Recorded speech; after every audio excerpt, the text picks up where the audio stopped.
Buen día. Este equipo está conformado por Altamirano Ponce, Ana Fernanda, Fernández Montalvo, Gabriela Lisbeth, García de Alba Hernández, Alondra Elizabeth. Y somos de la preparatoria número 4 de la Universidad de Guadalajara. Cursamos sexto A del turno vespertino. Y en este video les vamos a hablar sobre cómo participa el Estado en la economía y los objetivos de la política económica. Soy Ana Fernanda Altamirano Ponce y yo les voy a hablar sobre cómo interviene el Estado en la economía. Y esto se divide en dos visiones, la visión neoclásica y la visión marxista.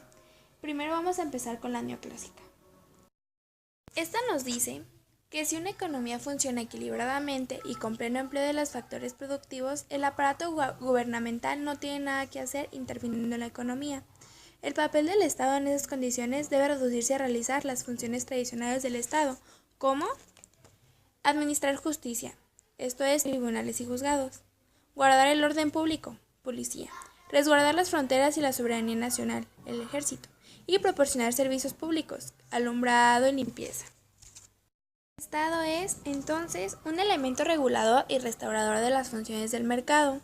Es por ello que, de acuerdo con la visión neoclásica del pensamiento económico, no se justifica la intervención permanente del Estado en la economía. Lo único que se requiere es una intervención estatal, temporal e interminente para eliminar posibles obstáculos que se presentan en las funciones del mercado. De ahí que la economía de competencia perfecta o de libre empresa se conciba sin la intervención económica permanente del Estado.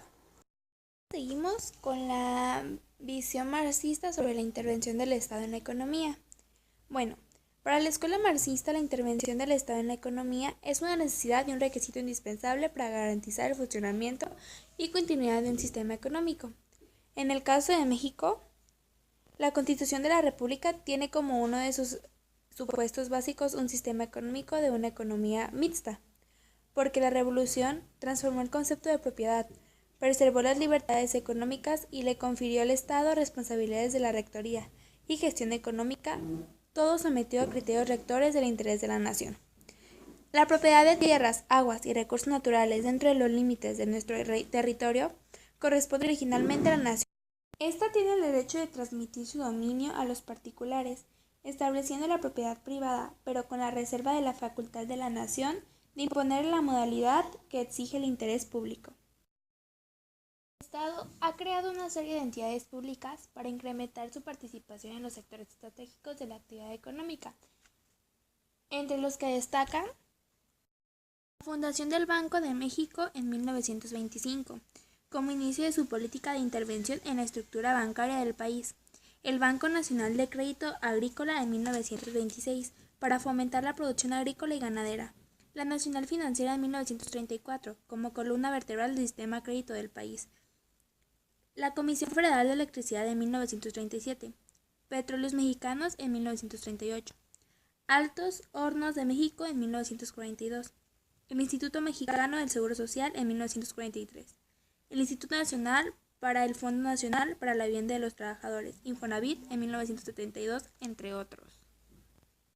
De ahí la importancia del Estado en países como el nuestro, donde supera no solo las funciones clásicas, sino también aquellas adoptadas después de 1929, cuando cierta intervención estatal en la actividad económica nacional fue aconsejada y que ha acabado por convertirse en una pieza importante del sistema económico. Buenas tardes, chicos. Yo soy Alondra Elizabeth García de Alba Hernández y, como antes dicho, soy alumna de Prepa 4. Yo les vengo a platicar un poco más a fondo sobre la intervención del Estado en la economía desde la visión marxista. Les explicaré lo principal, que son los objetivos y funciones del sector público, para entonces continuar con la política económica, donde se desglosan los subtemas de los objetivos de la misma, es decir, los objetivos de la política económica y después las principales políticas de economía general.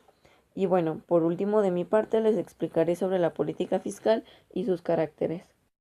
Ahora bien, empezaremos con el tema un poco más por dentro. Existen objetivos del sector público, entre ellos los siguientes: reafirmar y fortalecer a México como nación democrática, proveer a los habitantes atendiendo con las prioridades de las necesidades básicas, estabilidad en los precios, crecimiento económico alto, sostenido y eficiente, y por último, mejorar la distribución del ingreso. Ahora bien, les mencionaré las funciones del mismo, Estas se refieren a la programación económica y actividades sociales. Estas son las siguientes. Fiscal. En general son los impuestos. Reguladora. Leyes administrativas. Proveedora de bienes y servicios. Redistributiva, que son leyes de salarios, ingresos y egresos. Y por último, estabilizadora, que se refiere a los controles económicos. Después de esta breve introducción, damos inicio con la política económica, fiscal y monetaria. Esta se refiere a las medidas que toma el Estado como políticas fiscales, crediticias, financieras, comerciales, industriales, agrícolas, etc., para lograr el desarrollo económico. Ahora bien explicado esto, puedo decir que la política fiscal son las decisiones del gobierno frente a los gastos públicos y a los impuestos. Por tanto, algunos de los objetivos de la política económica son abolir el desempleo, es decir, que haya más oportunidades de trabajo apropiado y de esta manera generar altos ingresos.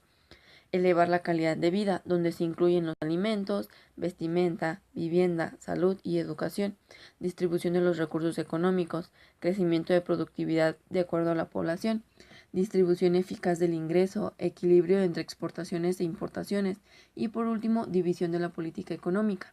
A través del gasto, el Estado atiende prioridades y demandas para el desenvolvimiento de las actividades productivas y acciones particulares.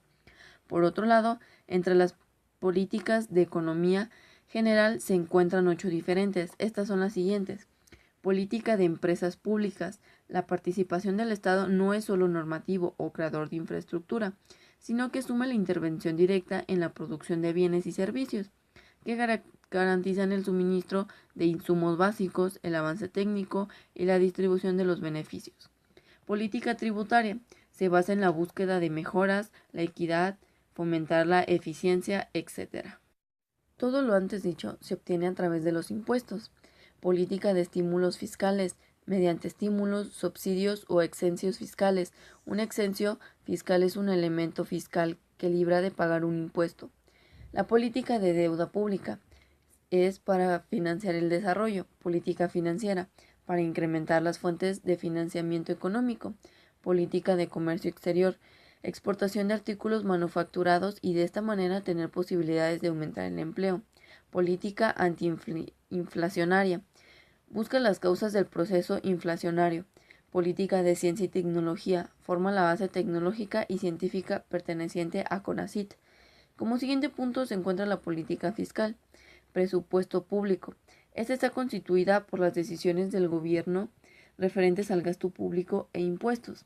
Después de la Segunda Guerra Mundial, la política fiscal adquiere algunos caracteres como lo son disponer de impuestos y gastos públicos, una economía ascendente, elevar el nivel de ocupacional, es decir, el empleo, evitar la inflación, distribuir ingresos, contribuir a un desarrollo económico y social acelerado.